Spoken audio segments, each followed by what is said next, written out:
Evolução em dois mundos. Primeira parte.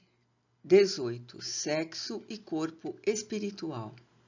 Hermafroditismo e unissexualidade.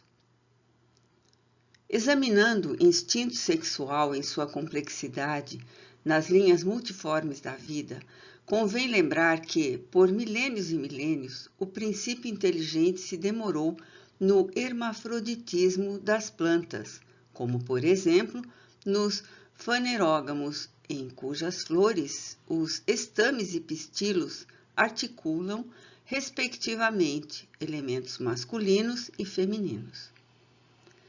Nas plantas criptogâmicas celulares e vasculares, ensaiara longamente a reprodução sexuada na formação de gametos, anterozoides e oosfera, que muito se aproximam aos dos animais e cuja fecundação se efetua por meios análogos aos que observamos nestes últimos seres.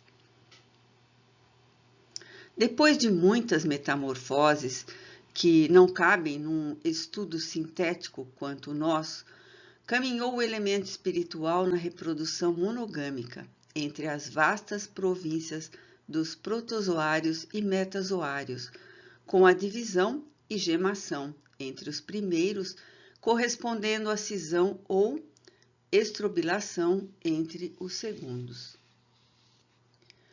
Longo tempo foi gasto na evolução do instinto sexual em vários tipos de animais inferiores, alternando-se-lhes os estágios de hermafroditismo com os de unissexualidade, para que se lhe aperfeiçoassem as características na direção dos vertebrados. Hermafroditismo potencial. Gradativamente aparecem novos fatores de diferenciação, guardando-se, no entanto, os distintivos essenciais, como podemos identificar ainda agora no sapo macho adulto, um hermafrodita potencial, apesar dos sinais masculinos com que se apresenta, sabendo-se que carrega na região do seu testículo, positivamente acrescido, um ovário elementar aderente, o conhecido corpo de Bither. Se extirparmos o testículo, o ovário atrofiado começa a funcionar por atuação da hipófise, conforme experimentos comprovados, convertendo-se num ovário adulto. Ocorrência inversa é verificável em 5 a 10% de galinhas adultas, isto é, nos indivíduos psiquicamente dispostos, das quais se retirarmos o ovário esquerdo, também consideravelmente desenvolvido, o ovário direito, rudimentar, transubstancia-se num testículo que se vitaliza e cresce, na sua parte medular, até então inibida pelos estrógenos do ovário esquerdo. Nesse fenômeno, aumenta-se-lhe a crista, cantam tipicamente à maneira do galo e adotam-lhe a conduta sexual masculina. Registramos esses fatos para demonstrar que, entre todos os vertebrados, e muito particularmente no homem, herdeiro das mais complicadas experiências psíquicas nos domínios da reencarnação, apenas os caracteres morfológicos dos implementos sexuais estão submetidos aos princípios da genética. Isso porque não é só a figuração das glândulas sexuais que se mostra bipotencial até certo ponto, pois todo o cosmo orgânico é suscetível de reagir aos hormônios do mesmo sexo ou do sexo contrário, segundo as disposições psíquicas da personalidade.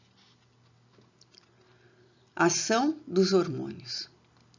Atingindo inequívoco progresso em seus estímulos, o corpo espiritual, desde a protoforma psicossômica nos animais superiores até o homem, conforme a posição da mente a que serve, determina mais ampla riqueza hormonal.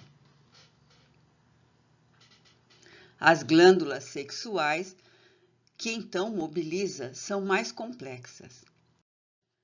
Exercem a própria ação pelos hormônios que segregam, arrojando-os no sangue, hormônios esses femininos ou masculinos, que possuem por arcabouço da constituição química em que se expressam o núcleo ciclopentano-peridrofenantreno, filiando-se ao grupo dos esteróis. Os hormônios estrogênicos, oriundos do ovário, mantêm os caracteres femininos secundários, e os androgênicos, segregados pelo testículo, sustentam os caracteres masculinos da mesma ordem. Produzem ações estimulantes e inibitórias. Todavia, como atendem necessariamente a impulsos e determinações da mente, por intermédio do corpo espiritual, incentivam o desenvolvimento ou a maneira de proceder da espécie, mas não os origina. Por isso, nenhum deles possui ação monopolizadora no mundo orgânico, não obstante patentearem essa ou aquela influência de modo mais amplo. Ainda em razão do mesmo princípio que lhes vige na formação, pelo qual obedecem às vibrações incessantes do campo mental, os hormônios não se armazenam. Transformam-se rapidamente ou sofrem apressada expulsão nos movimentos excretórios. Entendendo-se os recursos da produção como engrenagens e mecanismos de que o espírito em evolução se vale para a plasmagem das formas físicas, sem que os homens lhe comprovem, de modo absoluto, as qualidades mais íntimas, é fácil reconhecer que as glândulas sexuais e seus hormônios exibem efeitos relativamente específicos. Inegavelmente, o ovário e os hormônios femininos se responsabilizam pelos distintivos sexuais femininos, mas podem desenvolver alguns deles no macho, prevalecendo as mesmas diretrizes para o testículo e os hormônios que lhes correspondem. Isso é claramente demonstrável nos experimentos de castração, enxertos e injeções hormonais, porquanto, apesar de a ação sexual específica do testículo e do ovário apresentar-se como fato indiscutível, a gônada, refletindo os estados da mente, herdeira direta de experiências inumeráveis, eventualmente produz certa quantidade de hormônios heterossexuais e, da mesma sorte, ainda que os hormônios sexuais se afirmem com atividade específica intensa, em determinados acontecimentos, realizam essa ou aquela ação em órgãos do sexo oposto. Esses são os efeitos heterossexuais ou bissexuais das glândulas ou dos hormônios.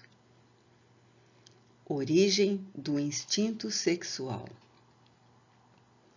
Todas as nossas referências a semelhantes peças do trabalho biológico nos reinos da natureza objetivam simplesmente demonstrar que, além da trama de recursos somáticos, a alma guarda a sua individualidade sexual intrínseca, a definir-se na feminilidade ou na masculinidade, conforme os característicos acentuadamente passivos ou claramente ativos que lhe sejam próprios.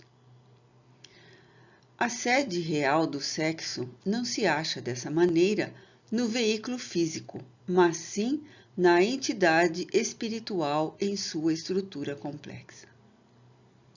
E o instinto sexual, por isso mesmo, traduzindo o amor em expansão no tempo, vem das profundezas, para nós ainda inabordáveis da vida, quando agrupamentos de mônadas celestes se reuniram magneticamente umas às outras para a obra multimilenária da evolução, ao modo de núcleos e elétrons na tessitura dos átomos, ou dos sóis e dos mundos nos sistemas macrocósmicos da imensidade. Por ele, as criaturas transitam de caminho a caminho nos domínios da experimentação multifária, adquirindo as qualidades de que necessitam. Com ele, vestem-se da forma física em condições anômalas, atendendo às sentenças regeneradoras na lei de causa e efeito, ou cumprindo instruções especiais com fins de trabalho justo. O sexo é, portanto, mental em seus impulsos e manifestações, transcendendo quaisquer impositivos da forma em que se exprime. Não obstante reconhecermos que a maioria das consciências encarnadas permanecem seguramente ajustadas à sinergia mente-corpo, em marcha para mais vasta complexidade de conhecimento e emoção. Evolução do amor.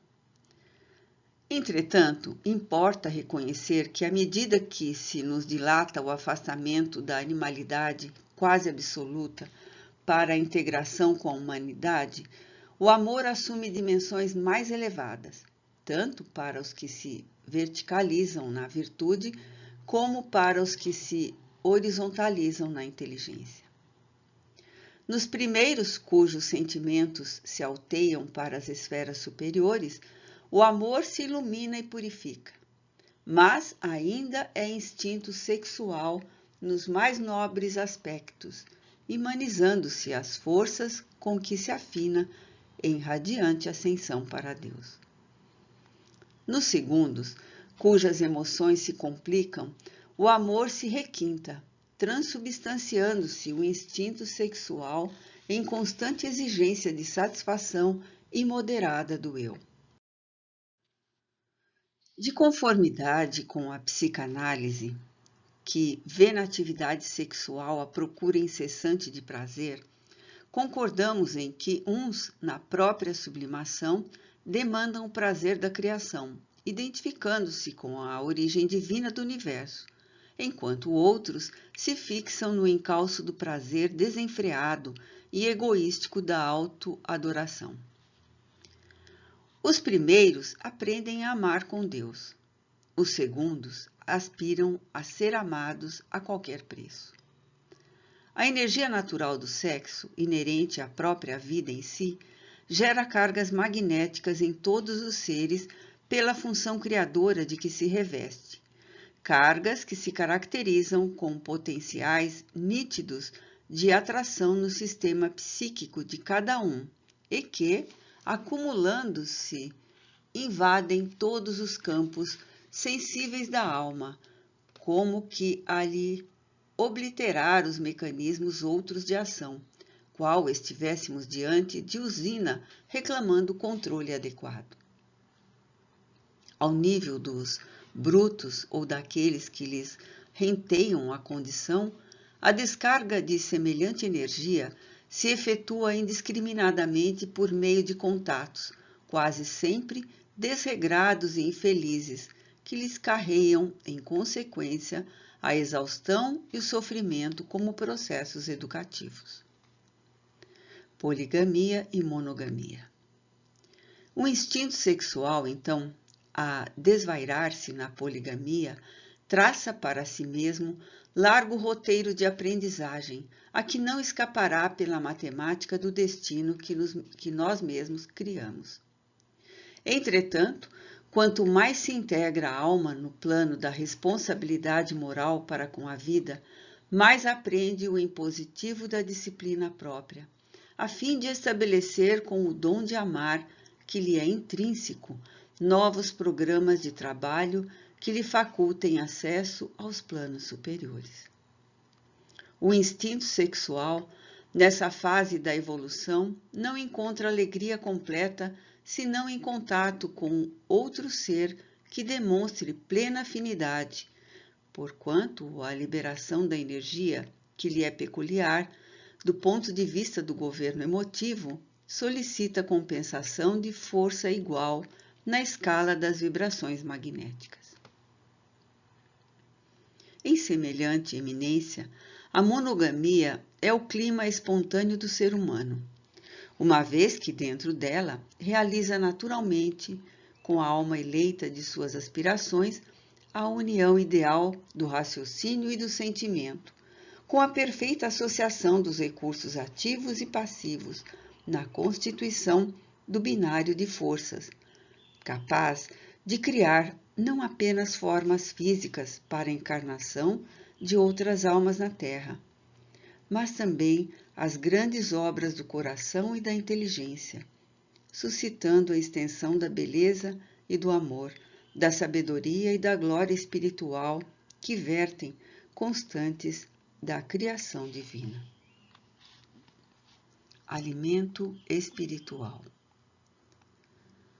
Há, por isso, consórcios de infinita gradação no plano terrestre e no plano espiritual, nos quais os elementos sutis de comunhão prevalecem acima das linhas morfológicas do vaso físico, por se ajustarem ao sistema psíquico, antes que as engrenagens da carne em circuitos substanciais de energia. Contudo, até que o espírito consiga purificar as próprias impressões, além da ganga sensorial, em que habitualmente se desregra no narcisismo obcecante, valendo-se de outros seres para satisfazer a volúpia de hipertrofiar-se psiquicamente no prazer de si mesmo, numerosas reencarnações instrutivas e reparadoras se lhe debitam no livro da vida, porque não cogita exclusivamente do próprio prazer sem lesar os outros, e toda vez que lesa alguém, abre nova conta resgatável em tempo certo. Isso ocorre porque o instinto sexual não é apenas agente de reprodução entre as formas superiores, mas, acima de tudo, é o reconstituinte das forças espirituais, pelo qual as criaturas encarnadas ou desencarnadas se alimentam mutuamente na permuta de raios psíquico-magnéticos que lhes são necessários ao progresso. Os espíritos santificados, em cuja natureza superevolvida o instinto sexual se diviniza, estão relativamente unidos aos espíritos glorificados, em que descobrem as representações de Deus que procuram, recolhendo de semelhantes entidades as cargas magnéticas sublimadas por eles próprios, liberadas no êxtase espiritual. De outro lado, as almas primitivas comumente lhe gastam a força em excessos que lhes impõem duras lições. Entre os espíritos santificados e as almas primitivas, milhões de criaturas conscientes, viajando da rude animalidade para a humanidade enobrecida, em muitas ocasiões se arrojam a experiências menos dignas, privando a companheira ou companheiro do alimento psíquico a que nos reportamos, interrompendo a comunhão sexual que lhes alentava a euforia. E se as forças sexuais não se encontram suficientemente controladas por valores morais nas vítimas, surgem frequentemente longos processos de desespero ou de delinquência. Enfermidades do instinto sexual. As cargas magnéticas do instinto, acumuladas e desbordantes na personalidade, a falta de sólido socorro íntimo para que se canalizem na direção do bem, obliteram as faculdades, ainda vacilantes, do discernimento e, à maneira do esfaimado, alheio ao bom senso, a criatura lesada em seu equilíbrio sexual costuma entregar-se à rebelião e à loucura em síndromes espirituais de ciúme ou despeito. Diante das torturas genésicas a que se vê relegada, gera aflitivas contas kármicas a lhe vergastarem a alma no espaço e a lhe retardarem o progresso no tempo. Daí nascem as psiconeuroses, os colapsos nervosos decorrentes do trauma nas sinergias do corpo espiritual, as fobias numerosas, a histeria de conversão, a histeria de angústia, os desvios da libido, a neurose obsessiva, as psicose e as fixações mentais diversas que originam, na ciência de hoje, as indagações e os conceitos da psicologia de profundidade na esfera da psicanálise, que identifica as enfermidades ou desajustes do instinto sexual, sem oferecer-lhes medicação adequada, porque apenas o conhecimento superior, gravado na própria alma, pode opor barreiras à extensão do conflito existente, traçando caminhos novos à energia criadora do sexo, quando em perigoso desequilíbrio. Desse modo, por semelhantes rupturas dos sistemas psicossomáticos, harmonizados em permutas de cargas magnéticas afins, no terreno da sexualidade física ou exclusivamente psíquica, é que múltiplos sofrimentos são contraídos por nós todos no decurso dos séculos, porquanto, se forjamos inquietações e problemas nos outros com o instinto sexual, é justo venhamos a solucioná-los em ocasião adequada, recebendo por filhos e associados de destino entre as fronteiras domésticas todos aqueles que constituímos credores do nosso amor e da nossa renúncia, atravessando muitas vezes padecimentos inomináveis para assegurar-lhes o refazimento preciso. Compreendamos, pois, que o sexo reside na mente, a expressar-se no corpo espiritual e, consequentemente, no corpo físico, por santuário criativo de nosso amor perante a vida, e, em razão disso, ninguém escarnecerá dele, desarmonizando-lhe as forças sem escarnecer e desarmonizar a si mesmo. Pedro Leopoldo, 30 de março de 1958.